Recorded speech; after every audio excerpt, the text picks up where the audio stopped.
नमः। नमः कमलनाभाय नमस्ते जलसायिने नमस्ते केशवानन्ता वासुदेव नमोस्तुते। वासनाद्वासुदेवस्य वासितं भुवनत्रयं सर्वभूतनिवासोऽस्मि वासुदेव नमोस्तुते।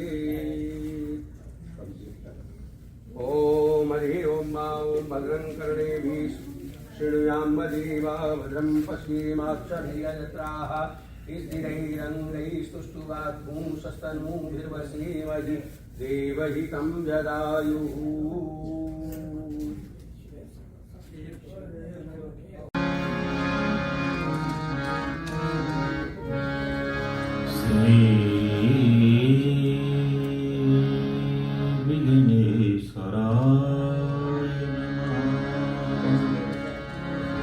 श्री सरस्वती नमो नमः। श्री गुरुभ्यो नमो नमः। वक्रतुंड महाकाय कोटिसूर्य समप्रभा निर्विघ्नं कुरु मे देव सर्वकार्येषु सर्वदा। सच्चिदानन्दरूपाय विश्वोत्पत्त्यादिहेतवे तापत्रय विनाशाय श्रीकृष्णाय वयं नमः। आओ प्यारे मोहिना नयन ढांप तुहिले नाम देखूं और को प्यारे नाथ देखन दे। आओ श्री हनुमान जी कृपा करो महाराज। आसन लीजिए प्रेम से सफल हो सबका। या देवी सर्वभूतेषु बुद्धिरूपेण संस्थिता नमस्तस्यै नमस्तस्यै नमस्तस्यै नमो नमः। धन वृंदावन नाम है धन वृंदावन धाम। धन वृंदावन रसिक जन सुमेर श्याम श्याम। काहू को बल भजन को आहू को आचार। मोहे भरोसो आपको प्यारे सोम पाई प्रसाद।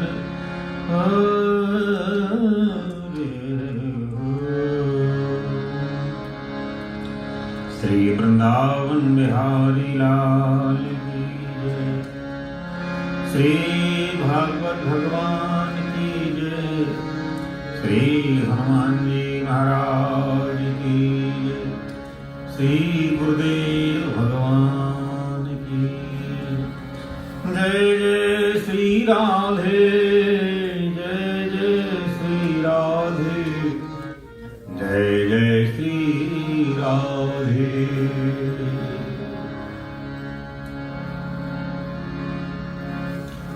श्री राधे राधे गोविंद गोविंद राधे राधे राधे गोविंद गोविंद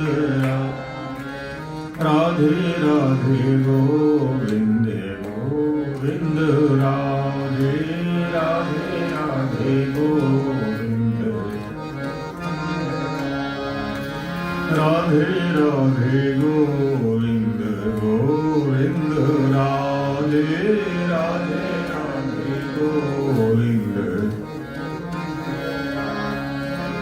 गोविंद राधे राधे गोविंद गोपाल राधे गोविंद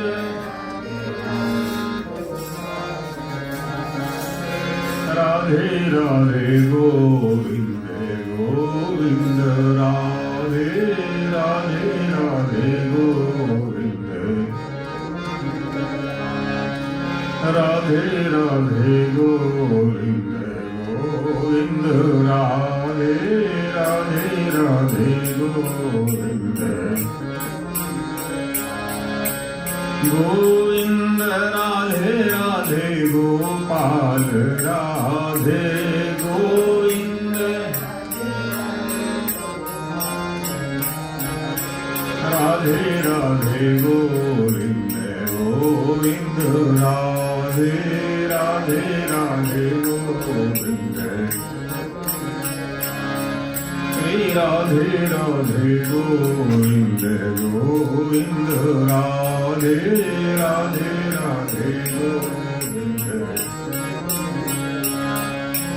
राधे राधे गोविंद गोविंद राधे राधे राधे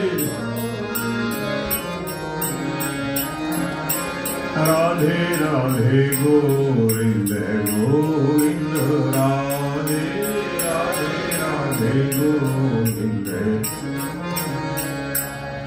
श्री राधे राधे गोविंद गोविंद राधे राधे राधे श्री वृंदावन बिहारी लाल की जय जय श्री राधे सच्चिदानंद रूपाय विश्वोत्पत्त्यादिहेतवे तापत्रय विनाशाय श्रीकृष्णाय वयं नमः। नाम संकीर्तन यस्य सर्वपापप्रणाशनम् प्रणामो दुःखशमनः तं नमामि हरिं परम् प्रणामो दुःखशमनः तं नमामि हरिं परम् तं नमामि हरिं परम्। प्रभु की कृपा से भागवत के अंतिम श्लोक में कहा गया है कि नाम संकीर्तनम यश सर्व पाप प्रणाशनम। भगवान का जो नाम संकीर्तन है कलयुग में सारे पापों को और दोषों को विनाश करने वाला है। ऐसा क्यों है? भगवान के नाम से ही सारी कामनाएं पूरी होती हैं, भगवान के नाम से ही सारे दुख हमारे दूर होते हैं, भगवान के नाम से ही भगवान तक पहुंचा जा सकता है और भगवान का नाम सर्वोपरि है। कल हमने प्रसंग को छोड़ा था कि हमें कर्म कैसे करना चाहिए, जिस कर्म की करने में पाप न लगे और कर्म बिगड़ गया हो तो सुधर जाए, और कोई भी हमारा दोषी कर्म हो तो हमारा कर्म वो मंगल बन जाए। तो भगवान का नाम जो है कई युग में सर्वोपरि है। योग न यज्ञ न जप तप ज्ञान कलयुग केवल नाम प्रवान। योग कहते हैं जोड़ना। जब हम भगवान के समीप बैठते हैं तो अपने आप को भगवान से जोड़ना, लेकिन ऐसा हो नहीं पाता है। हम भगवान के सामने बैठे हैं लेकिन हम पता नहीं कहाँ कहाँ घूमते हैं, 1 मिनट में हजारों मील दूर चले जाते हैं। योग बन नहीं पाता है। कलयुग में विशेष करके योग जो है असिद्ध माना गया, निषिद्ध माना गया है। इतना हमारा मन चंचल है। स्वामी राम ने लिखा है कि अगर हमारा 1 मिनट भी मन एकाग्र हो जाए तो समझना कि महान योगी जीवन हमारा बन गया है। इसलिए योग न यज्ञ। अच्छा, यज्ञ करने के लिए बड़ी पवित्रता शरीर की, मन की, भावनाओं की, वस्तु की, स्थिति की, क्रिया की, मंत्रों की, वो पवित्रता ना बनने पर योग न यज्ञ न जप तप ज्ञान। हम जो जप और तप करते हैं, तप मैंने कल बताया था, वाणी के द्वारा, स्वभाव के द्वारा, शरीर के द्वारा। शरीर को सावधान रखना, किसी के प्रति दूषित कर्म ना बन जाए, किसी को दुखदायी कर्म ना बन जाए, हमारी वाणी के द्वारा किसी का दिल ना दुख जाए, हम किसी से मन से किसी का बुरा ना सोचें। ये तपस्या 3 प्रकार की है। जोगिन यज्ञ जप तप ज्ञाना। जप, हम भगवान का जप करते हैं तो हमारी कामनाएं पहले आ जाती हैं। जप करने में ये फल मिलेगा, जप करने में ऐसा हो जाएगा, जप करने में, तो तमाम जो कामनाएं हैं वो जप को बिगाड़ देती हैं। कल युग केवल नाम प्रवाना। भगवान ने केवल कलयुग में नाम में सारी शक्ति रखी है। एक बार सतयुग, त्रेता, द्वापर, कलयुग चारों भगवान के पास चले गए। तो भगवान के पास जाकर के सतयुग बोला, महाराज मेरे समय में, मेरे राज्य में 10-10 हजार साल लोग तपस्या करते हैं, भगवान का बहुत बढ़िया। त्रेता ने कहा, महाराज मेरे युग में 10,000 साल लोग यज्ञ करते हैं, बहुत बढ़िया। द्वापर ने कहा, महाराज मेरे युग में 10-10 हजार साल लोग समाधि लगाते हैं, बहुत बढ़िया। अब कलयुग चुपचाप बैठा हुआ है। बोले तुमने क्यों नहीं बोला कुछ? बोले सकल अंग गुणहीन में। महाराज सारे अंग तो मेरे हीन है, ना लंबी आयु है, ना कोई साधन है, ना मन में निष्ठा है, ना पुनीत भावना है, ना हमारी निर्बलता है, ना पवित्रता है, ना हमारा संकल्प कोई होता है। एक बार हम सोचना ये करेंगे तो फिर हमारा मन विकल्प में बन जाता है। कई बार संकल्प बनता है अच्छे कर्म हो, सत्कर्म करने का संकल्प बनता है, फिर कोई कर्म बिगड़ा गया, विकल्प बन जाता है। कई बार हम सोचते हैं, कई बार हम उसको छोड़ देते हैं। अच्छे काम करने के जो संकल्प बनता है वो हमारे सत्कर्म का फल आ रहा है, लेकिन कोई दूषित कर्म आ जाता है तो संकल्प को विकल्प कर देता है, बिगाड़ देता है। इसलिए कलयुग ने कहा, महाराज मैं किसी के लायक तो नहीं हूं जो मैं आपसे कहूं कि मुझ में ये होता है, ये होता है। हालांकि भगवान ने बहुत सुविधाएं दी हैं। भगवान ने कलयुग में सुविधा दी है कि हमारे जीवन में मानुष पुण्य हो ही नहीं पापा, कलयुग केवल नाम प्रतापा। अच्छा देखो, कलयुग में हम अगर आंखें बंद करके गंगा जी नहाएंगे, परिक्रमा करेंगे, तीर्थों में जाएंगे तो हमारा मन पवित्र होगा। और अगर हम मन से द्वारा कोई दोष करेंगे, पाप करेंगे, उसका पाप नहीं लगता है। यद्यपि हमारी भावनाएं बिगड़ती हैं, ऐसा नहीं कि हम मन से जो विचार करते रहें, सोचते रहें, हमारी भावनाएं बिगड़ जाती हैं। इसलिए ये कलयुग की विशेषता है कि मन के द्वारा पुण्य करने पर हमें पुण्य का फल मिलता है, और मन के द्वारा कोई हमारा दोष बन जाए तो उसका पाप नहीं लगता है। और सतयुग में, त्रेता में, द्वापर का नियम था कि एक व्यक्ति कोई खोटा काम करता था, सारे खानदान गोत्र को भोगना पड़ता था। त्रेता में परिवार को भोगना पड़ता था, द्वापर में सगे संबंधियों को भोगना पड़ता था। लेकिन कलयुग में केवल जो कर्म करेगा उसी के सामने फल बन करके आएगा। कर्म प्रधान विश्व करी राखा, और जो जैसे करे तस्मय फल। जो जैसा करेगा, यानी कलयुग में अपने कर्म का फल स्वयं भोगना है। जैसे पत्नी शुभ कर्म करेगी, उसको खुशी बन के आएगा, आनंद बन के आएगा, स्वस्थ बन के आएगा, श्रद्धा बन के आएगा, भक्ति बन के आएगा, प्रसन्नता बन के आएगी। सत्कर्म का जो फल है वो उसका आनंद, खुशी बन करके आएगा। अगर पति शुभ कर्म करेगा तो विचार, वातावरण, शुभ कर्म का जो फल है, मन की खुशी, आनंद, स्वस्थ में आरोग्यता, ये शुभ कर्म का फल उसके सामने आएगा। इसलिए शास्त्र कहता है अकेला ही इंसान आया है और अकेला ही जाना है। क्या लेके तू आया बंदे, क्या लेकर के जाएगा? 2 दिन का जीवन प्यारे, फिर तू पछताएगा। क्या लेके आया रे बंदे। अच्छा, 2 दिन क्यों कहा गया है आना और जाना? ये जो संसार का नियम है हमारा प्रपंचों में बीत जाता है। संसार में आए, प्रपंचों को देखा, प्रपंचों में सारा जीवन चला गया। तो इसीलिए हमारे जीवन में आना और जाना ये समझ में आ गया। लेकिन रहना भी अकेले है, वो क्या मतलब है? परिवार है, पत्नी है, पति है, बाल गोपाल है, सारा संसार है। तो इसीलिए रहना भी अकेला है जीवन में, कि हमारे जीवन में जो जैसा कर्म करेगा वो केवल उसी के लिए खुशी बन के आएगा, आनंद बन के आएगा, स्वभाव बन के आएगा, प्यार बन के आएगा, श्रद्धा, वो दूसरे को नहीं मिल सकता है।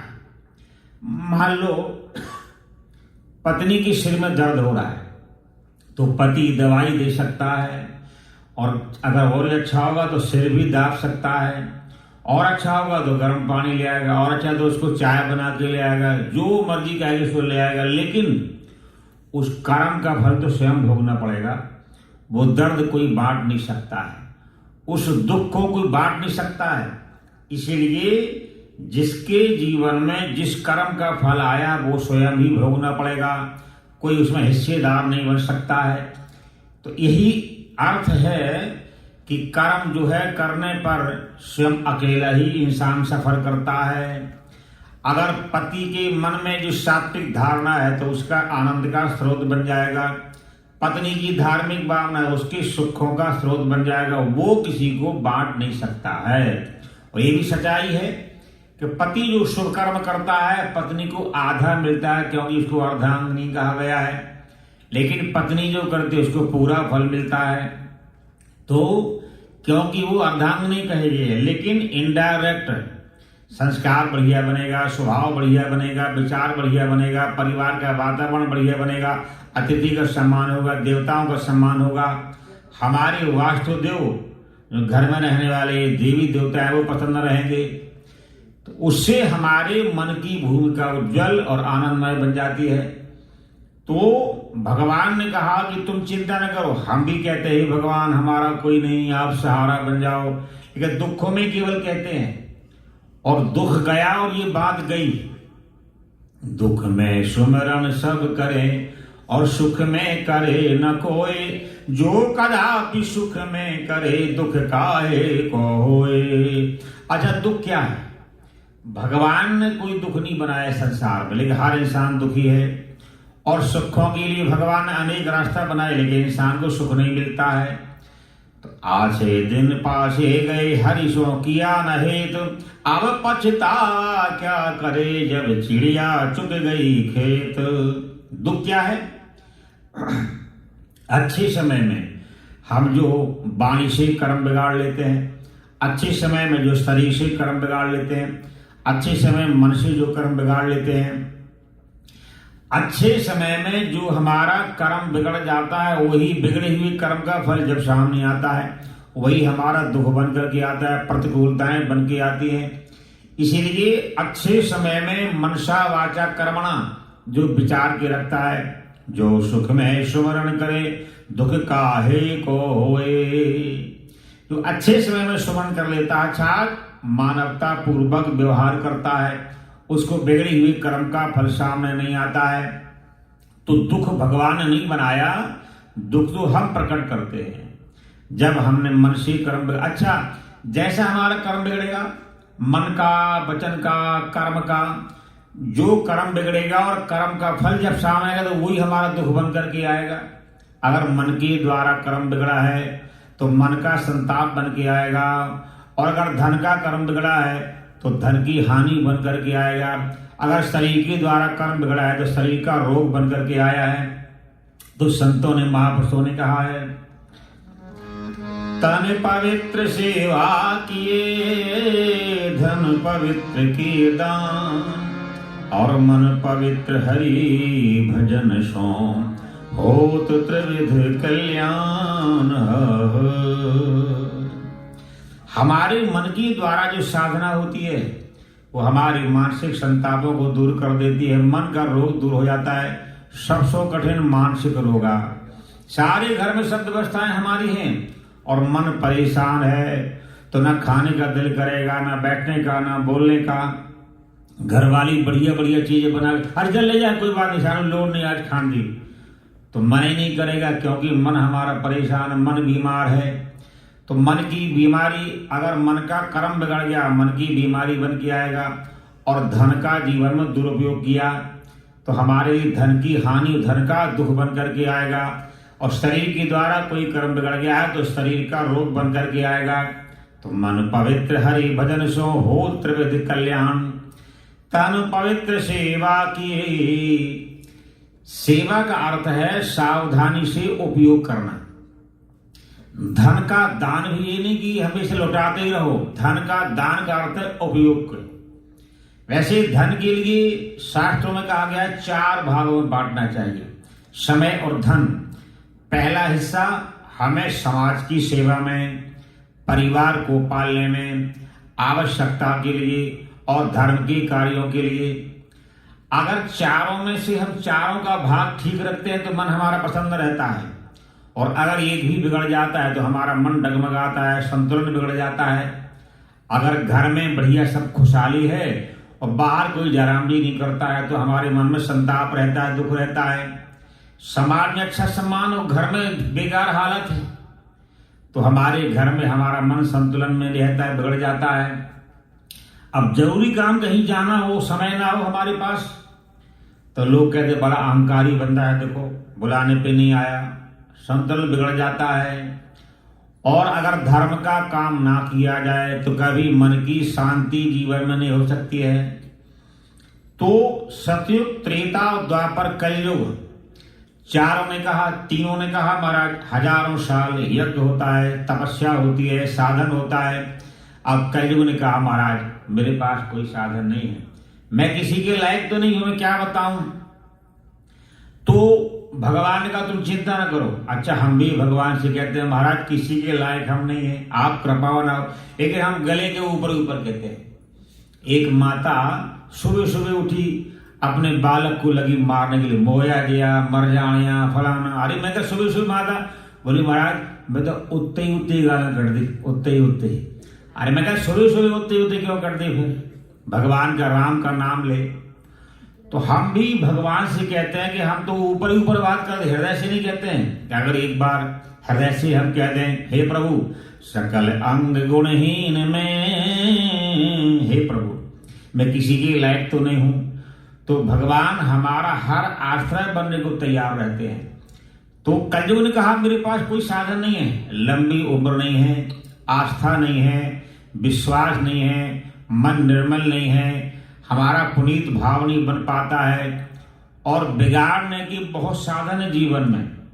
जिस घर में अरे महाराज कलयुग है क्या करें, अब बेटा नहीं माँ अरे कलयुग है क्या करें, घर में सावधानी नहीं, बोले कलयुग है क्या करें, बड़ा बढ़िया सहारा मिल गया कलयुग का। जबकि संस्कार हमारे, विचार हमारे, मन हमारा, परिवार हमारा, कर्म हमारा, लेकिन ना बनाने पर, ना विचार करने पर कलयुग है महाराज क्या करें, लोग कलयुग का सहारा लेते हैं। तो भगवान ने कहा मैं एक ही ऐसा आइटम बम देता हूं तो सबके लायक होगा।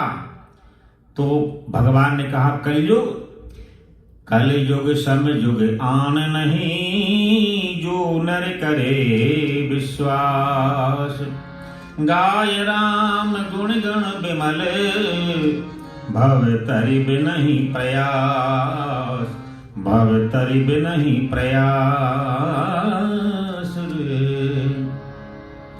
भगवान ने कहा कि मैं तुम्हें एक शक्ति देता हूं कलयुग में, नाम जप का अभ्यास बनाना।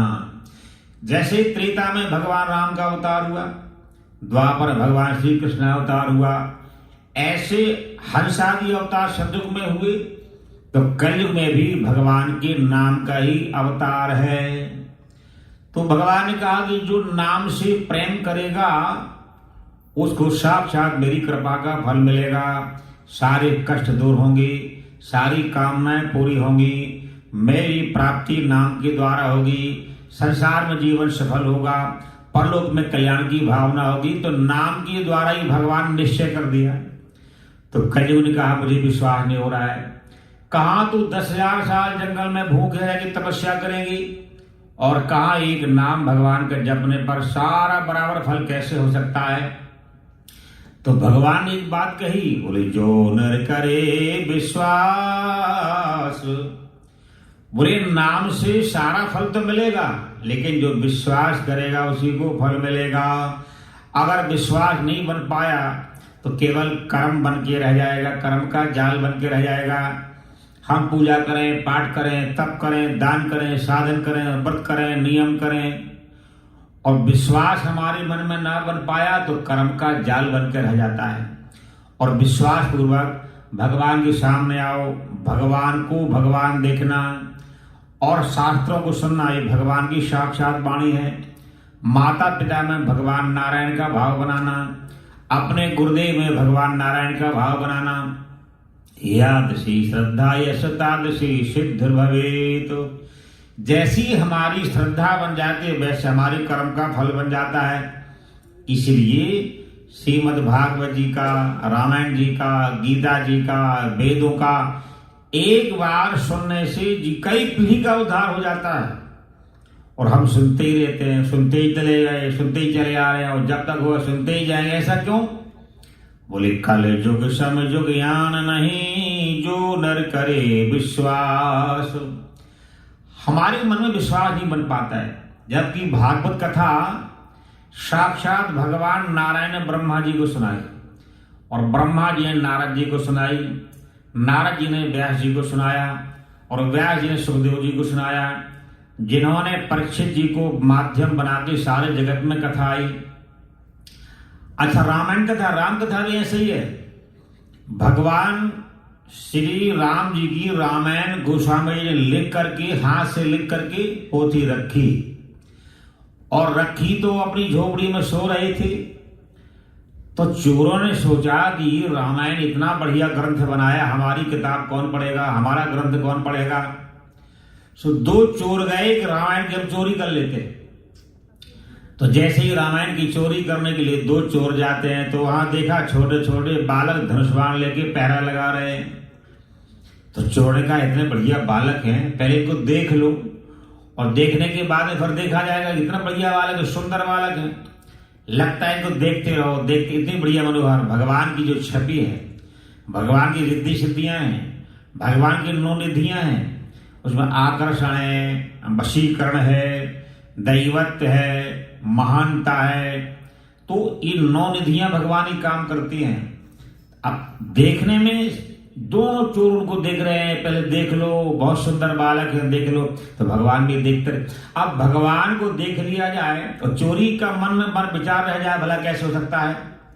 जहां राम तहां काम नहीं, जहां काम नहीं राम, तुलसी दोनों ना रहे रवि रजनी एक ठाम। कि दिन का प्रकाश भी हो, रात्रि भी रहे, भला कैसे हो सकता है। तुलसी दोनों ना रहे रवि रजनी एक ठाम। जब भगवान का दर्शन हो गया तो काम, क्रोध, लोभ, मोह, मद, मात्सर्य, राग, द्वेष, ये सब दूर भाग जाते हैं। ये भगवान के दर्शन का लाभ है, भगवान के नाम का लाभ है, भगवान की पूजा पाठ का लाभ है, भगवान में श्रद्धा का लाभ है, और उनके नाम पर विश्वास का लाभ है। तो तुलसीदास जी ने जब आराम झोपड़ी सो रहे हैं, ठाकुर जी राम लक्ष्मण बन करके पहरा लगा रहे हैं, तो चोरों ने पहले दोनों बालकों को बढ़िया देखा, इतने सुंदर बालक। देखते देखते विचार बनाया, एक पकड़ लेता है, एक चोरी कर लेगा। सो जिसने पकड़ा वो तो भगवान का कीर्तन करके नाचने लगा। भगवान के नाम का चमत्कार, भगवान की दिव्यता का चमत्कार, भगवान के जब हम बैठते हैं भगवान की दृष्टि से आशीर्वाद आ रहा है, उनका वाइब्रेशन चिन्मयता आशीर्वाद आ रहा है, वहाँ की भूमि का प्रभाव आशीर्वाद बन रहा है, वहाँ के जो अणु हैं, परमाणु हैं, वो जीवन में आशीर्वाद दे रहे हैं, शुभकामना कर रहे हैं, हमारा राग द्वेष दूर जा रहा है, अविद्यता दूर जा रही है। तो यहाँ पर हर प्रकार से हमारे अणु परमाणु माध्यम बन करके आनंदमय जीवन बनता है।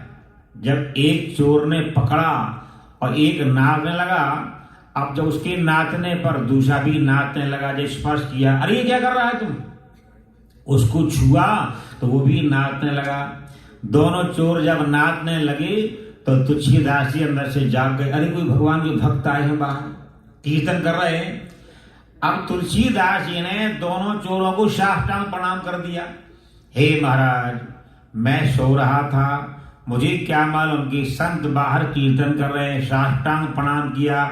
जब साष्टांग प्रणाम किया, दोनों बेचारे भक्त बन के तुलसीदास जी को नमस्कार करने लगे। तो भागवत जी कथा हो, राम कथा हो, शास्त्र की जो कथा हो, भगवान के नाम का इतना प्रभाव है कि वो साक्षात नाम ही नामी है और नाम ही अवतार है। कलयुग में नाम का ही प्रभाव है। चलते फिरते बैठे उठते अगर हमारा नाम का अभ्यास बनेगा तो चिंताएं जीवन से दूर रहेंगी। अगर चिंतन का अभ्यास बना होगा, मन में खुशी होगी, मन में आनंद होगा, विकार दूर रहेंगे, परेशानी दूर रहेंगी, एक नया सूझबूझ मिलेगी, नया रास्ता मिलेगा, नया उपाय मिलेगा। इसीलिए हमारे जीवन में जब चिंतन मन में आता है तो चिंताएं दूर भाग जाती हैं, और जब चिंता मन में होती तो चिंतन जीवन में नहीं हो सकता है। अरे यार क्या करें, मन परेशान है, ना खाने का दिल करता है, ना पूजा पाठ का दिल करता है। तो भगवान के नाम को सर्वोपरि कलयुग में बताया है। भगवान ने कहा कि गाय राम गुण गण विमल भव तरि बिनहि प्रयास। तो कलयुग समयुग आ नहीं, जो नर करे विश्वास। तो कथा बार बार, कीर्तन बार बार, मंदिर रोज जाना, रोज सावधानी पूर्वक संध्या वंदन करना। क्यों? कि हमारे मन में पूर्ण विश्वास बन जाए, हमारे मन में आस्था बन जाए। एक बार विश्वास बनता है और कोई काम नहीं बना रही सो देख लिया करके पूजा पाठ, कोई निश्चय किया शुरू किया और कोई विघन आ गया, अरे देख लिया कोई फायदा नहीं है। हमारा जो मन पक्का नहीं है वो डमाडोल होता रहता है। एक आदमी और नदी में जा रहा था, सो नदी बड़ी, सो लगा डूबने के लिए। अब उसने कहा मैं डूब न जाऊं कहीं, सो भगवान हनुमान जी को पुकारा, हे हनुमान जी, हे हनुमान जी जल्दी आओ डूब जाऊंगा। हनुमान जी तैयार हुए, बोले ऐसा ना हो कहीं चले गए हो किसी भगत के यहाँ, राम जी को बुला लो, हे राम जी जल्दी आओ मैं डूब जाऊंगा राम। तो राम जी जब तैयार हुए, अब बोले ऐसा ना हो वो भी कहीं चले गए हों। अब भगवान कृष्ण जी को, हे ठाकुर जल्दी आओ मैं डूब जाऊंगा। अब भगवान तैयार हुए और शंकर जी के मगर लग गया। अच्छा, हमारे मन में ये जो धारणा होती, चलो वो बंदा सुखी है, हम भी वही काम करते हैं। हिंदुस्तान में कब्रें बना लेंगे, जाना मुर्दा है, ना हड्डियां है, ना कोई है, ना भूत है, ना प्रेत है, उसी पे तमाम जोत जलाई जाएंगे, वही मत्था टेकी जाएंगे, लंगर करी जाएंगे। हमारा विश्वास पक्का ना हो और हम बाहर अनुकूलता को ढूंढे, भला कैसे होगा। जो नदी में गया कभी उसको बुला रहा है, उसको बुला रहा है, उसको बुला रहा है, जो तैयार होता उसका मन बदल जाता। अब बीच में गया और डूब गया और गोविंदाय नमः हो गया। तो हमारा मन विश्वास ना बन पाए, हमारा मन विश्वासी ना बन पाए, निश्चयात्मक ना बन पाए, वो हमारी गलती है, भगवान की कृपा की गलती नहीं है, उनकी दया की गलती नहीं है।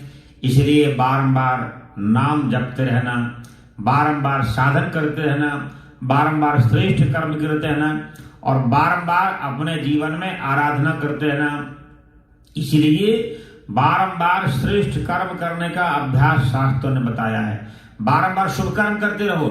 शुभ कर्म करने से हमारे अशुभ कर्म दूर हो जाते हैं। हमारे जीवन में जब शुभ कर्म ज्यादा होते हैं तो खुशी बन के आता है, आनंद बन के आता है, अनुकूलता बन के आती है और जीवन में कल्याण की भावना बन के आती है। जब दोष ज्यादा होते हैं, अच्छा ध्रुव जी की हो, जब भगवान ने 5 साल में दर्शन दिया तो 5 साल के दर्शन से संतों में विरोध हो गया। अरे हम जटाएं रखाई हैं, भूखे मरते मरते जंगल में कितने साल बीत गए और इसको बालक को 5 साल में दर्शन दिया है, मुकदमा कर दिया। सारे संत भगवान के पास चले गए। प्रभु ने एक लीला रचाई, सारा जल ही जल हो गया। प्रभु नाविक बन के नाव लेकर के गए तो जितने मुकदमा करने वाले थे उनको बिठाला। जब आगे ले गए तो बड़ी हड्डियों का ढेर लगा हुआ है। अरे माली ये क्या है? बोले ध्रुव नाम का एक राजा हुआ है, कई जन्म तक वो साधना करता रहा और भगवान का जब दर्शन नहीं हुआ तो उसकी मृत्यु हो गई। आगे गए, एक उल्टी लाश लटकी पर वृक्ष के ऊपर। बोले ये क्या है? बोले ध्रुव नाम के राजा ने कई साल तक साधन किया और भगवान का दर्शन नहीं हुआ, तो ये उसकी लाश लटकी है, कई चिताएं जल रही हैं। संतों को समझ में आ गया कि कई जन्मों में शुभ कर्म करते करते जब हमारे जीवन में निष्कामता आ जाती है, जब निष्कामता आने का मतलब आनंद है और सकाम मन बना रहे तो हमारा मन में तमाम व्याधियां बनी रहती हैं। तो भगवान ने बताया कि वो ध्रुव नाम का भक्त जो हुआ है कई जन्म तक शुभ कर्म करता रहा और शुभ कर्म करते करते आप 5 ही वर्ष में भगवान का साक्षात्कार हो गया। इसलिए हमारे जीवन में शुभ कर्म हमारी पिछले जन्म का 3 जन्म तक काम करता है। हमारे पिछले जन्म को बताता है और हमारे अगले जन्म को बताता है। वर्तमान कर्म में अगर हमारा अच्छा मंगल कर्म बन जाए तो तीनों जन्म का अनुकूल बना देता है, तीनों जन्मों को श्रेष्ठ बना देता है। इसलिए वर्तमान समय हमारे हाथ में है। भूत जो बीत चुका है वो तो भूत हो ही गया है, अब भविष्य आने वाला है वो हमारे वर्तमान का नाम ही है। हमारे बेटा कैसे होंगे, बहू कैसी आएगी, बुढ़ापा कैसे होगा, हमने वर्तमान को पढ़ लिया तो हमारा उसका फल तो भविष्य बन करके आने वाला है। इसलिए अपने जीवन में भविष्य को हम ना विचार करें, वर्तमान को हम मंगल बना के चलें।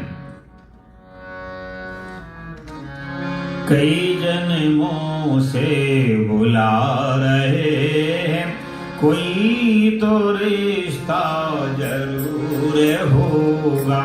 कई जन्मों से बुला रहे हैं, कोई तो रिश्ता जरूर होगा। कई जन्मों से बुला रहे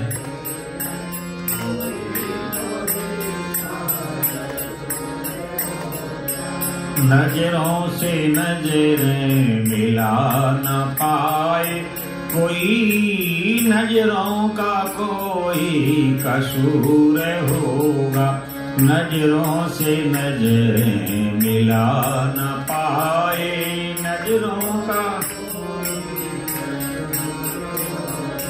नजरों से नजरें मिला न पाए, नजरों का कोई कसूर होगा। नजरों से नजरें मिला न पाए,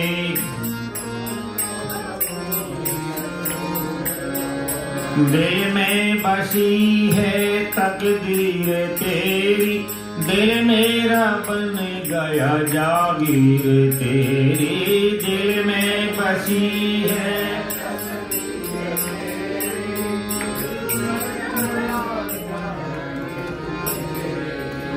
दिल में बसी है तस्वीर तेरी, दिल मेरा बन गया जागीर तेरी। दिल में बसी है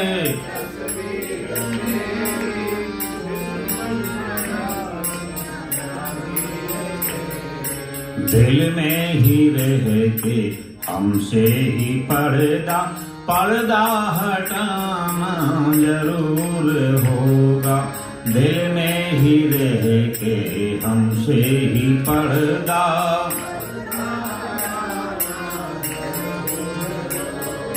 नजरों से नजरें मिला न पाए, नजरों का कोई कसूर होगा। नजरों से नजरें मिला न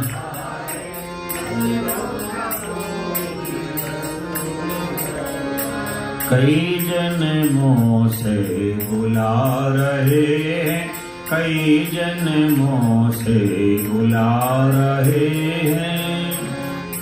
रिश्ता जरूर होगा, कई जन्मों से बुला कोई तो रिश्ता।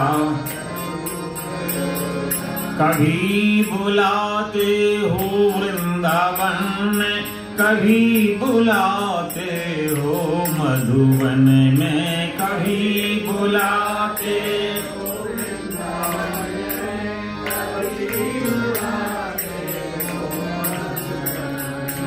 कभी बुलाते हो वृंदावन में, कभी बुलाते हो मधुबन में, कभी बुलाते हो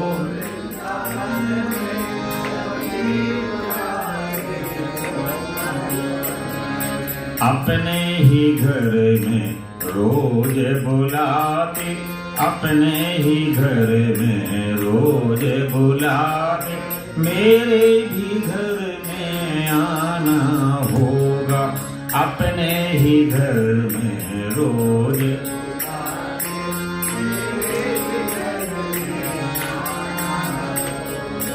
अपने ही घर में रोज बुलाते, मेरे भी घर में आना होगा, अपने ही घर में रोज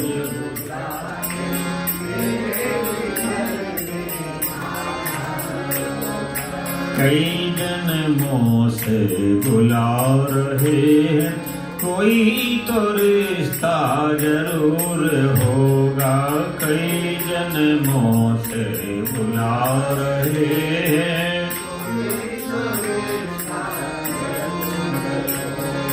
नजरों से नजरें मिला न पाए, नजरों का कोई कसूर होगा, नजरों से नजरें मिला न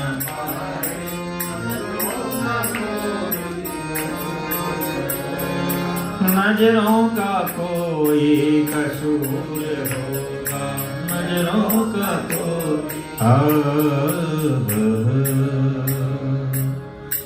इसलिए भगवान ने अपने नाम को सर्वोपरि रखा है, क्योंकि भगवान ने कलयुग में अपने नाम में सारी शक्ति रख दी है। घर को छोड़ नहीं पाओगे, जंगल में जा नहीं पाओगे, माया ममता छोड़ नहीं पाओगे, आसक्ति को तोड़ नहीं पाओगे, बंधनों को समझ नहीं पाओगे। तो भगवान ने कलयुग में कृपा करके अपने नाम में ही ताकत रख दी है कि घर में रहो, शुभ कर्म करो, श्रेष्ठ कर्म करो, पवित्र कर्म करो और घर में रह के नाम का अभ्यास बनाना। अब जीवन में हमें कर्म कौन सा, अर्जुन ने भगवान से पूछा, हमें कर्म कौन सा करना चाहिए जो किए हुए कर्म में कोई पाप ना लगे, अगर कोई कर्म बिगड़ गया हो तो उस कर्म का हमें फल बुरा ना मिले, हमारे भविष्य में कोई ऐसा कर्म ना बिगड़ जाए। क्योंकि हम हर समय कर्म करते रहते हैं, बैठे हैं मन से कर्म करते रहते हैं, हमारा मन तो नहीं बैठा है, मन कहीं वहां जाएगा, कहीं वहां जाएगा, कहीं वहां जाएगा। मन हमारा कर्म करता रहता है, वाणी से हमारा कर्म होता रहता है, शरीर के द्वारा कर्म होता रहता है। तो अर्जुन ने भगवान से पूछा तो भगवान ने कहा कि देखो, जब बालक छोटा होता है तो माँ उसका सब कुछ करती है, जब बालक बड़ा होता है तो माँ आधा काम करती है, जब वो सबसे बड़ा हो जाता है तो माँ फिर कुछ भी नहीं करती है। हमारे जीवन में 3 प्रकार का भाव होता है। एक तो पूरा भाव भगवान में समर्पण हो जाए, कारोबार आपका है, परिवार आपका है, जीवन आपका है, प्रभु जैसा आप चाहेंगे वैसी कृपा। भगवान के जो भक्त होते हैं भगवान में समर्पण का भाव रखते हैं। आ जाए मुतिल भी या मुसीबत उन पर, हाँ तेरी सौगात समझ सह लेते हैं, अपनी हस्ती जो तेरी मस्ती में लुटाओ देते हैं, वो तो हर तौर अदाओं से मना लेते हैं, वो तो हर तौर अदाओं से मना लेते हैं। जब बुलाए भक्त तेरे कहा कहिए हाँ, बुलाते हम भी हैं, आ जाओ महाराज, आ जाओ महाराज, आ जाओ। क्यों आ जाओ? हमारी गरीबी को देख के, हमारे दुखों को देख के, हमारी परेशानी को देख करके। लेकिन नहीं, जब बुलाए भक्त तेरे तेरे होके, हम उनके नहीं बन पाते, हम तो उन्हें अपना बनाना चाहते हैं। अगर उनके होकर बुलाएं तो अपनी कामनाओं को भूल के बुलाएं, लेकिन अपने लिए बुलाते हैं तो अपनी इच्छाओं को साथ लेकर बुलाते हैं। भगवान राम जब वन में चले तो लोग बोले महाराज आप अगर नहीं वापस आओगे हम मर जाएंगे, हम दुखी रहेंगे, हम अयोध्या छोड़ देंगे। तो प्रभु ने ध्यान नहीं दिया। तो लक्ष्मण ने पूछा महाराज आप तो बड़ी कृपालु हैं, दयालु हैं, भक्त वत्सल हैं, करुणा निधान है, दूसरे का दुख नहीं देख पाते हो, ये रो रहे हैं। तो प्रभु ने कहा जो अपने स्वार्थों के लिए रोता है मैं उसका ध्यान नहीं देता हूं, और जो मेरे लिए पुकारता है मैं उसके पुकार का ध्यान रखता हूं। इसलिए जब बुलाए भक्त तेरे तेरे होके, तुझे आने को मजबूर बना देते हैं, तुझे आने को मजबूर बना देते हैं। अपनी हस्ती जो तेरी मस्ती में लुटा देते हैं, वो तो हर तौर अदाओं से मना लेते हैं, मना लेते हैं। जब भी रोते हैं भक्त तेरे लिए, और हम रोते हैं अपने लिए। बेटा से दुखी है, परेशान है, दौलत से है, घर से है, रोग से है, बीमारी से है, समाज से है, अपना दुखों के लिए रोते हैं। लेकिन कोई भक्त है, अच्छा संसार का इंसान भी रोता है और भक्त भी रोता है। संसार के इंसान के रोने में लोभ है, मोह है, स्वार्थ है, अपनापन है और कामनाएं जुड़ी हुई है। और भगवान का भक्त होता है आनंद है, खुशी है, कल्याण है, दिव्यता है, पवित्रता है और भगवान का प्यार छुपा हुआ है। कितना अंतर है। एक बालक है, रो रहा था तो माँ पानी भर करके आई। जब बालक को देखा तो बालक को गोदी में लिया तो बालक चुप हो गया। अब बहुत दिन के बाद देखा कि फिर से वो रो रहा है तो उसको 2-4 थप्पड़ मारे और चुप कराया मार पीट के। तो पड़ोसन बोली बहन तूने उस दिन तो बड़ी प्यार से गोदी में लिया, चुप करा दिया, आज तू मार रही है। बोले उस दिन तो मेरे लिए रो रहा था, आज वो खिलौने के लिए रो रहा है। तो भगवान भी देखते ही खिलौने को रो रहा है कि मेरे लिए रो रहा है। जब रोए भक्त तेरे तेरे लिए तो तुझे रोने को मजबूर बना देते हैं, तुझे रोने के लिए मजबूर बना देते हैं। अपनी हस्ती जो तेरी मस्ती में लुटा देते हैं, वो तो हर तौर अदाओं से मना लेते हैं। जो पुकारे तुझे तेरा बनके, हाँ। अच्छा हमारी पुकार में बड़ा अंतर है। हम तो कोई भी काम करते हैं, हमारा क्या फायदा होगा, हमें क्या मिलेगा, हमारा क्या बनेगा और बनेगा कि नहीं बनेगा। अगर नहीं बनेगा छोड़ो क्या करना है। पंजाब में जब मैं आया तो पंजाब में 2 गल बताई मेरे को, एमी और चंगा। अगर माइयों ने चंगा कह तो पराठी दही भल्ले और चकाचक गजेला खाई जाओ, कोई चिंता नहीं। जे किते माइया ने एमिया उठे तो एमिया फिर गए काम से, लंगर से गए, चारों पासे गए, फिर कोई लेना देना नहीं। जब पुकारे भक्त तेरे तेरे होके, तुझे आने को मजबूर बना देते हैं, तुझे आने को मजबूर बना देते हैं। हम तो पुकारते हैं तो हर काम में ढूंढते हैं हमारा फायदा क्या होगा, हमारा क्या बनेगा।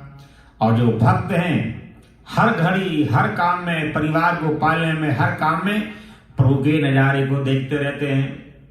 एक महाराष्ट्र में खातीराम नाम के भक्त हुए। तो भगत जी के घर में संत आए। तो संत जब आए तो आटा दाल मांग करके संतों का टिक्कड़ बनाया, भगवान का भोग लगाया, आरती पूजा की और संत बड़े प्रसन्न हो गए। और प्रसन्न होने का मतलब है आत्मतृप्त और आशीर्वाद देकर जाओ, भगवान तुम पे कृपा करेंगे। अब वो घर में आटा दाल नहीं था तो घरवाली की नथ ली और सेठ के यहाँ गिरवी रखा है। जब गिरवी रख करके आए, आटा दाल लाए और इसके बाद संत जब चले गए तो बोले मैं भी स्नान करके आता हूँ। अपना कमंडल लिया, नहाने के लिए चले गए। तो भक्तानी सोचते मैं घर का लीपन कर लेती हूँ, न जाने प्रभु का रूप संत किस भेष में आ जाएंगे, कब मेरे घर में आ जाएंगे। लीपना, घर का काम करना, मांगना, हर कार्य प्रभु कब कृपा करेंगे, प्रभु कब आएंगे। तो जैसे ही भगत जी स्नान करने के लिए गए सो भगवान से नहीं रहा गया। ठाकुर जी मैं निज भगतन हाथ बिकाऊं, सदा करूं तिनकी रखवाली, नय के नाथ नहीं भुलाऊं। जो जो कहें सो करूं निरंतर, और जो चाहे बन जाऊं, मैं निज भगतन हाथ बिकाऊं। सदा करूं तिनके मैं सद्भक्त, सदा मेरे ही बसत हैं, नय के न उन्हें भुलाऊं। हाँ मैं निज भगतन हाथ बिकाऊं।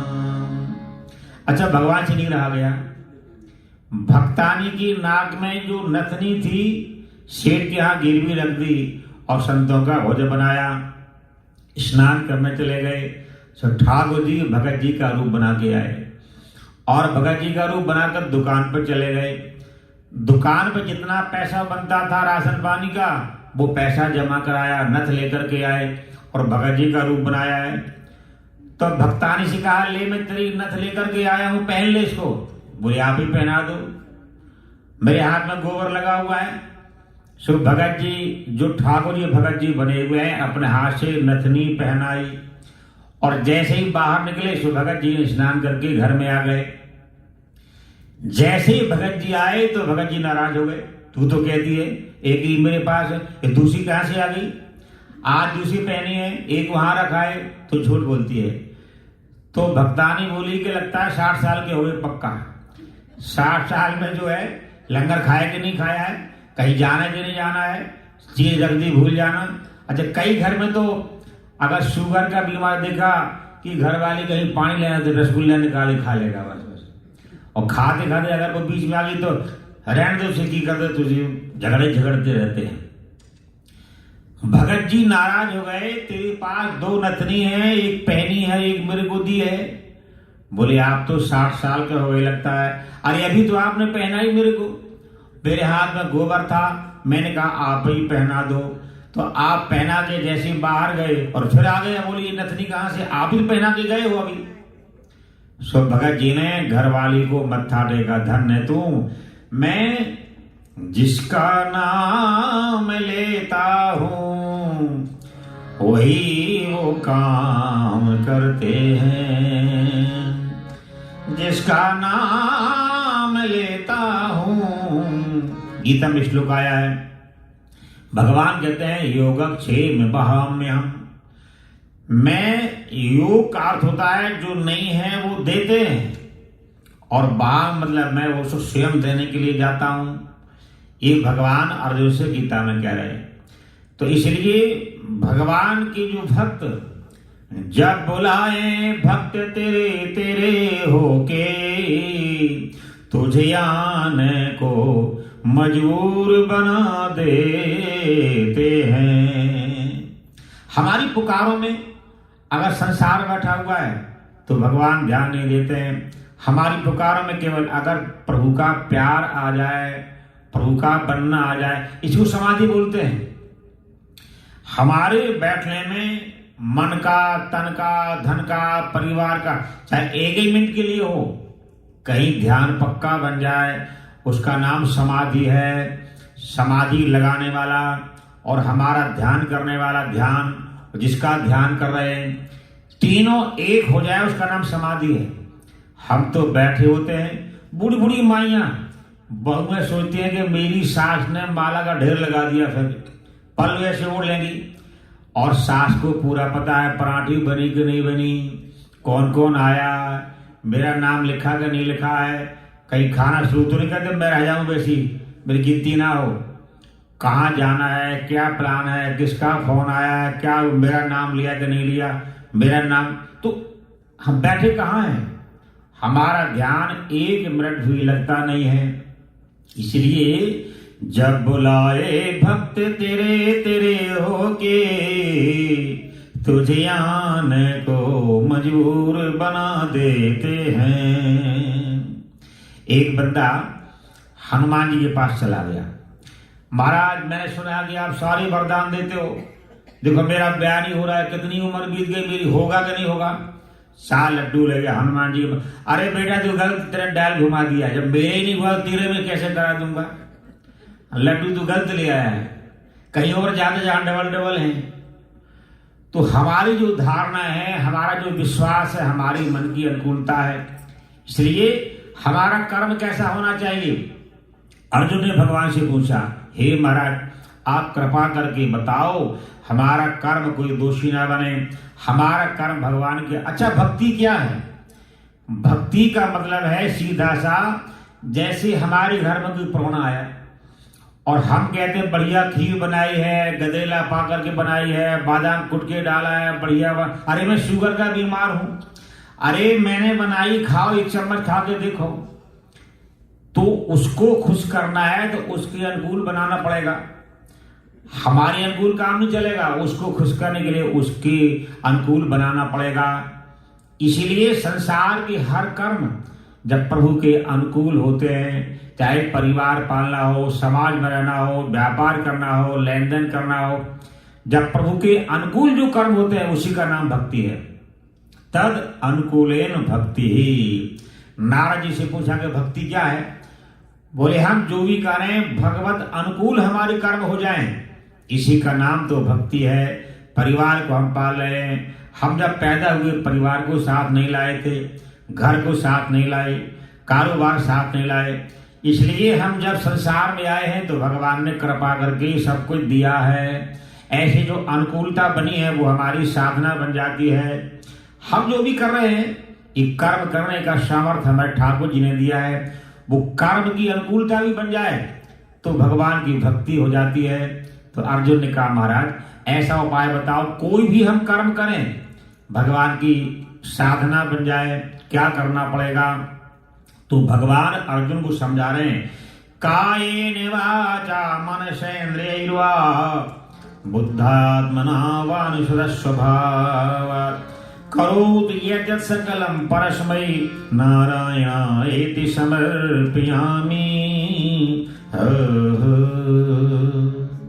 भगवान ने कहा अर्जुन, चाहे मन से कोई काम करना और चाहे वाणी से कोई काम करना, चाहे शरीर के द्वारा कोई कर्म करना, जब छोटा बालक गोदी में होता है वो कई बार माँ को मार भी देता है, कई बार गंदगी में मलमूत्र कर लेता है, तो माँ बड़ी प्रसन्न होती है कि बालक मेरा सीख रहा है, धीरे धीरे बड़ा हो रहा है और धीरे धीरे बोलना सीख जाएगा, चलना सीख जाएगा। अगर वही बालक बड़े होकर के ऐसा करे तो बड़ी भारी दुर्घटना बन जाती है, बड़ा भारी दुख बन जाता है।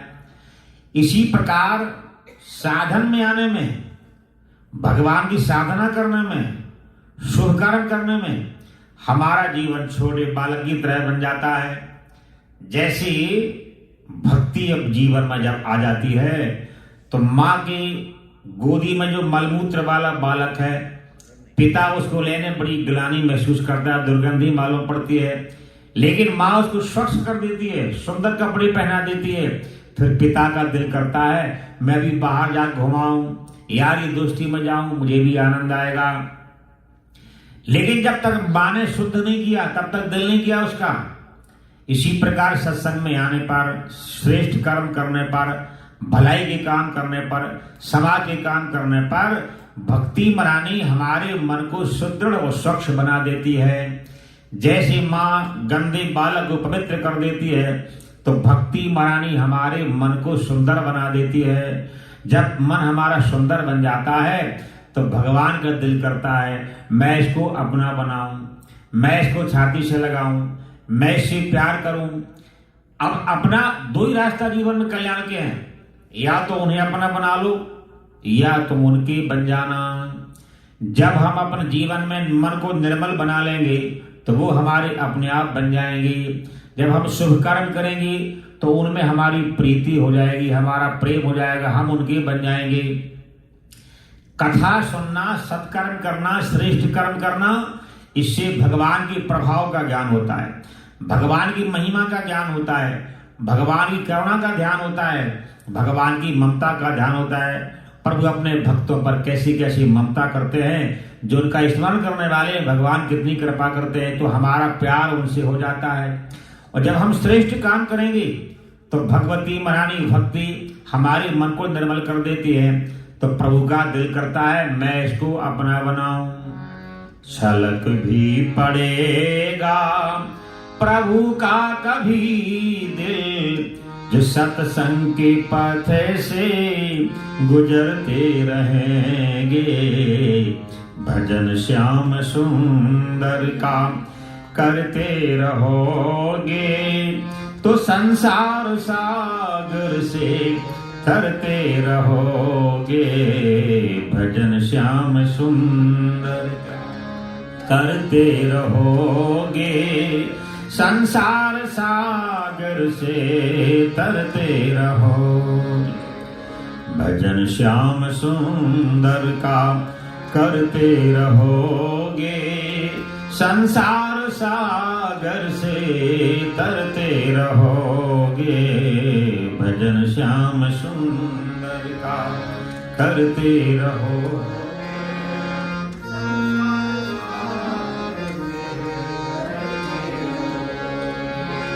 बसोगे सभी के दिलों में सदा तुम, बसोगे सभी के दिलों में सदा तुम। जो अभिमान गिरी से उतरते रहोगे, जो अभिमान गिरी से उतरते रहोगे। भजन श्याम सुंदर का करते रहोगे, संसार सागर से तरते रहोगे। भजन श्याम सुंदर का करते रहोगे, संसार सागर से तरते रहोगे। भजन श्याम सुंदर का करते।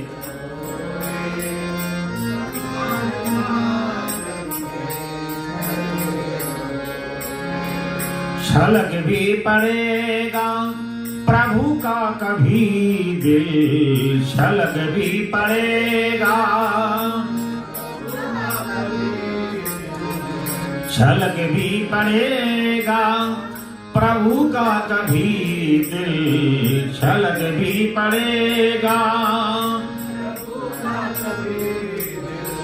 जो सत्संग के पथ से गुजरते रहोगे, सत्संग के पथ से गुजरते रहोगे। भजन श्याम सुंदर का करते रहोगे, भजन श्याम सुंदर का।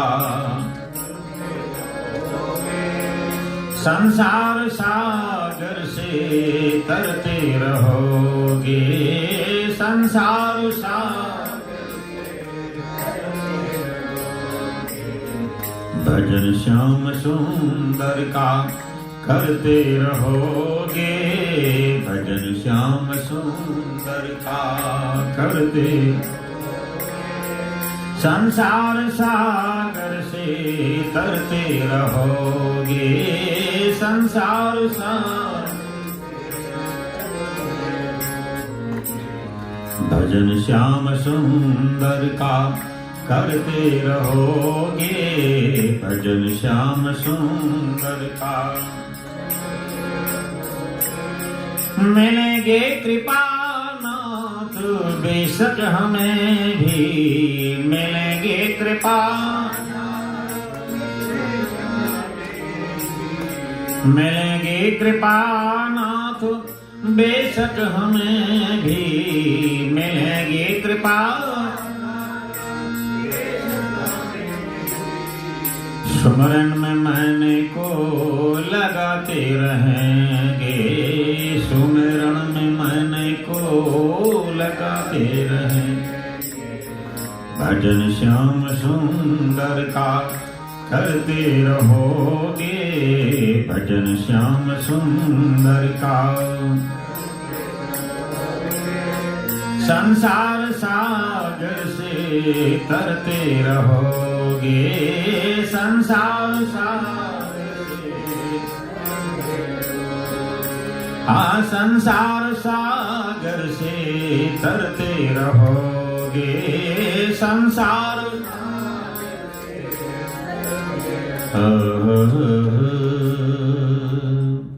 सत्कर्म करते करते प्रभु के हम अनुकूल बन जाते हैं।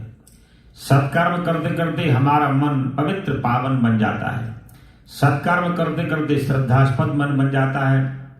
एक भक्तमाल में कथा आती है, रामदास पहले बिजली होती नहीं थी मंदिरों में, ऐसे हाथ से पंखा खींचा करते थे। आज भी साउथ में जाओ तो कई मंदिरों में लाइट नहीं होती है और हाथ से पंखा खींचा जाता है। तो रामदास भगवान की सेवा करते, पंखा खींचने की सेवा करते। तब पंखा खींचते खींचते हमारे ठाकुर जी सो रहे हैं, बढ़िया प्रेम से हवा करना चाहिए, तन्मय हो जाते। तो एक दिन भगवान जब वहां से रास करने को निकलते थे, वो देखता रहता था भगवान रास करने जा रहे हैं, फिर रास करके आ रहे हैं, छुप छुप की आवाज हो रही है, भगवान सब सखियां ग्वाल बाल जा रहे हैं। तो रामदास की मन में ऐसा बार बार विचार आता, कहीं भगवान मुझे गले से लगा लेते, कितना जीवन में आनंद आता।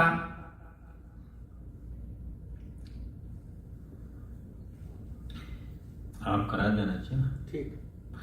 तो जब रामदास ऐसा विचार करता था, एक दिन भगवान ने कहा, रामदास तो किसी महापुरुष के पास जाओ, जब वो गले लगा लेंगे तो मेरी गले लगने के लायक बनोगे। तो पंखा छोड़ा, एक महापुरुष के पास गए और सारी बात बताई। तो सदगुरु ने उसके हृदय से लगाया कि जाओ बेटा, अब दोबारा सेवा करना जाओ। तो रामदास पुनः वहीं पर आया और आकर के भगवान का पंखा झोलने लगा। प्रभु जब रास करने गए तो दौड़ के आए, देखा कि उसका मन बड़ा पवित्र हो गया, बड़ा निर्मल हो गया, अंतःकरण पावन हो गया है। तो भगवान ने दौड़ के गले से लगा लिया। तो अच्छे कर्म करते करते भगवान के हम अनुकूल बन जाते हैं। सत्संग में आने वालों की तकदीर बदलती रहती है, शीशा तो वही रहता है मगर तस्वीर बदलती रहती है। रोगी तो वही रहता है मगर अक्सीर बदलती रहती है।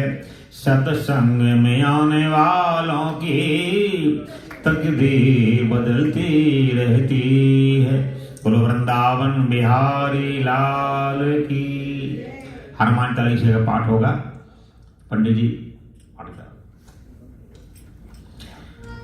राधे राधे गोविंद गोविंद, राधे राधे राधे गोविंद गोविंद, राधे राधे गोविंद गोविंद, राधे राधे राधे गोविंद, राधे राधे गोविंद गोविंद, राधे राधे राधे गोविंद, राधे राधे गोविंद गोविंद, राधे राधे राधे,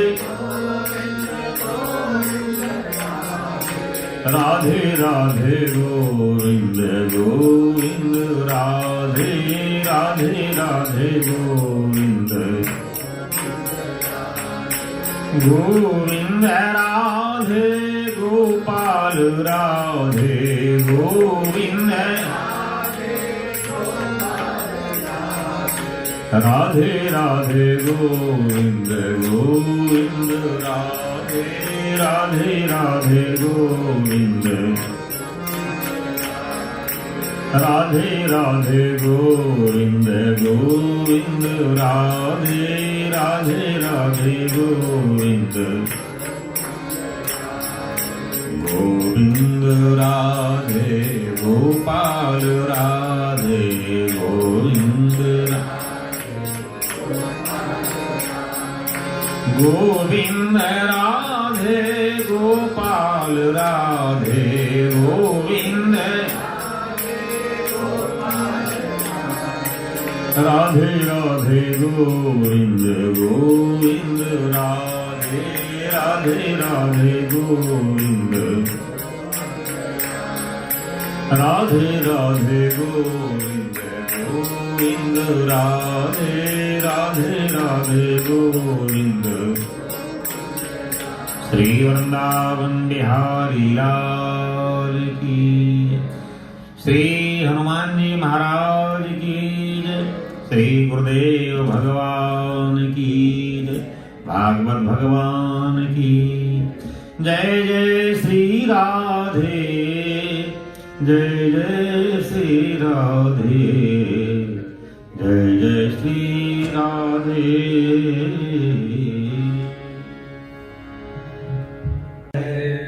पवन सुत हनुमान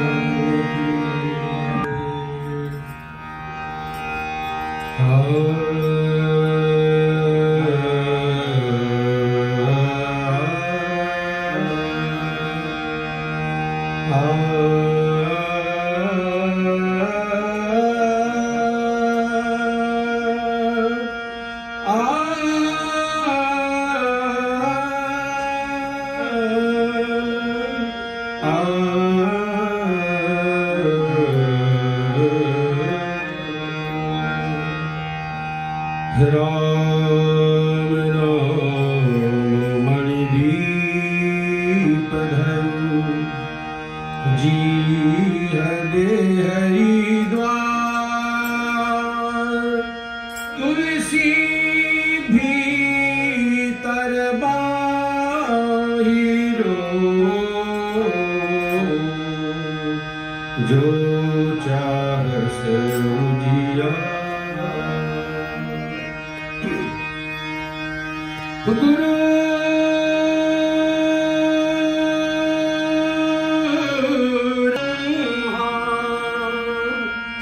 गुरु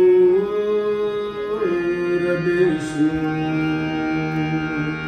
गुरुर्देवो महेश्वरः गुरुः साक्षात् परं ब्रह्म तस्मै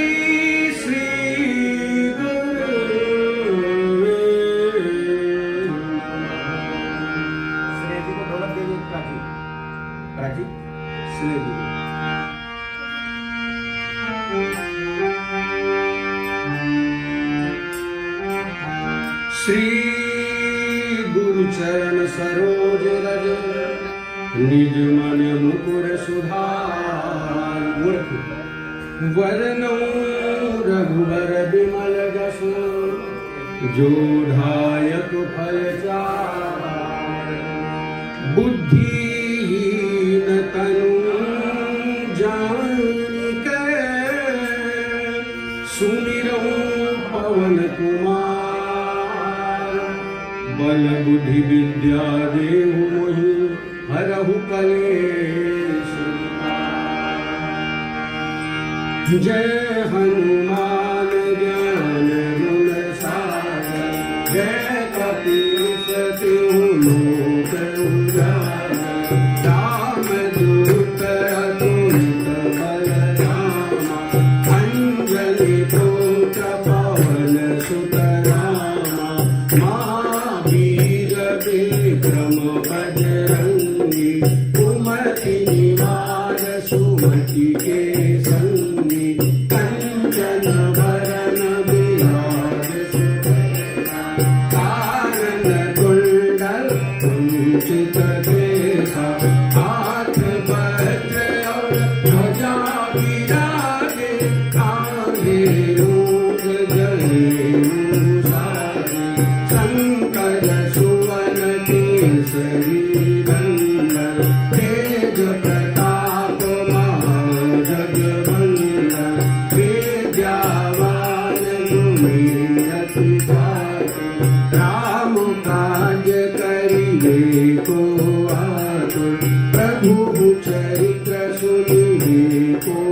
रसिया राम लखन सीता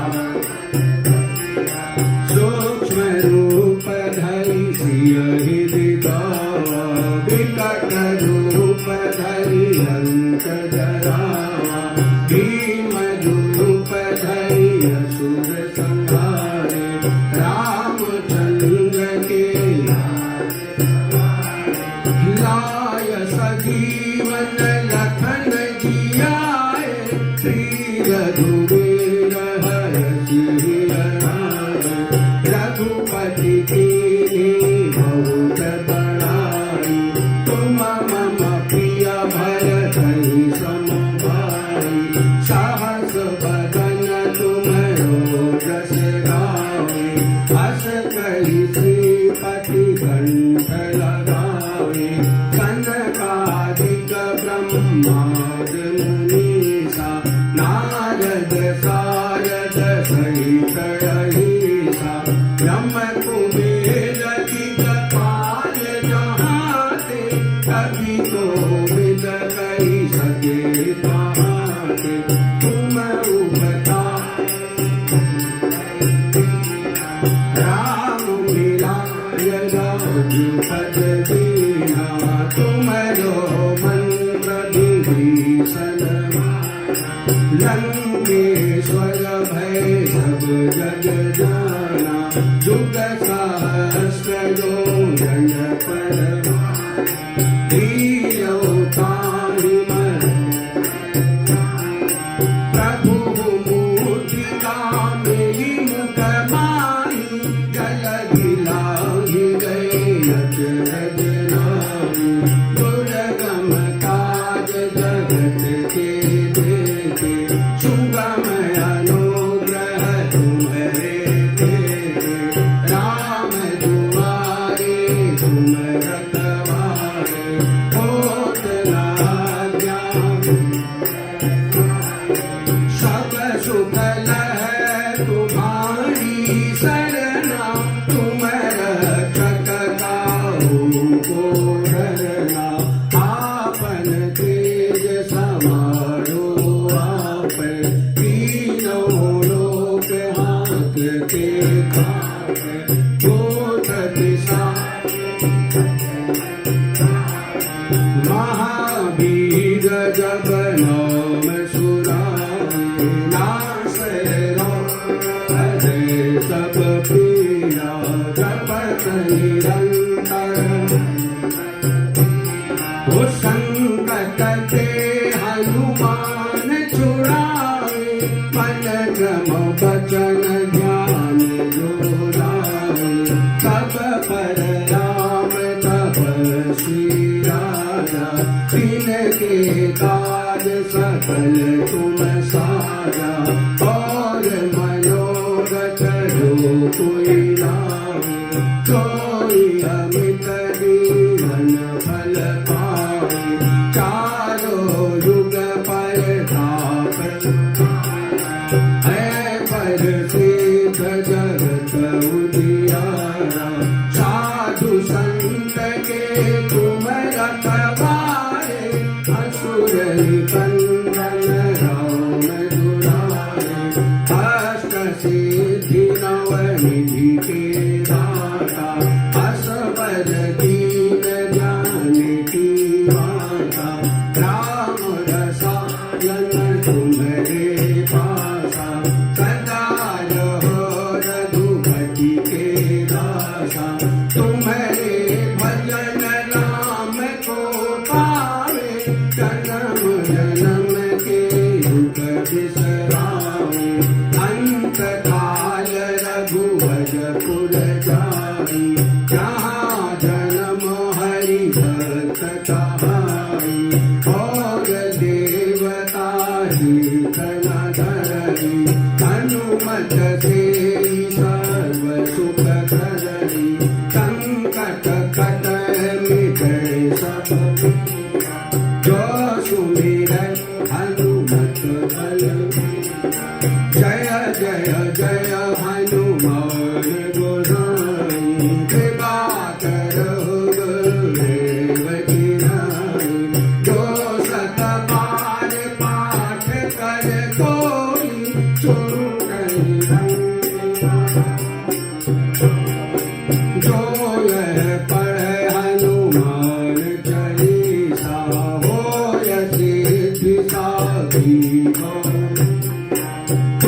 तुलसीदास सदा हरि तेरा कीजय नाथ हृदय महाडेरा पवन तनय संकट हरन मंगल मूर्ति रूप राम लखन सीता सहित हृदय बसहु सुरभूप सियावर राम जय जय राम मेरे प्रभु राम जय जय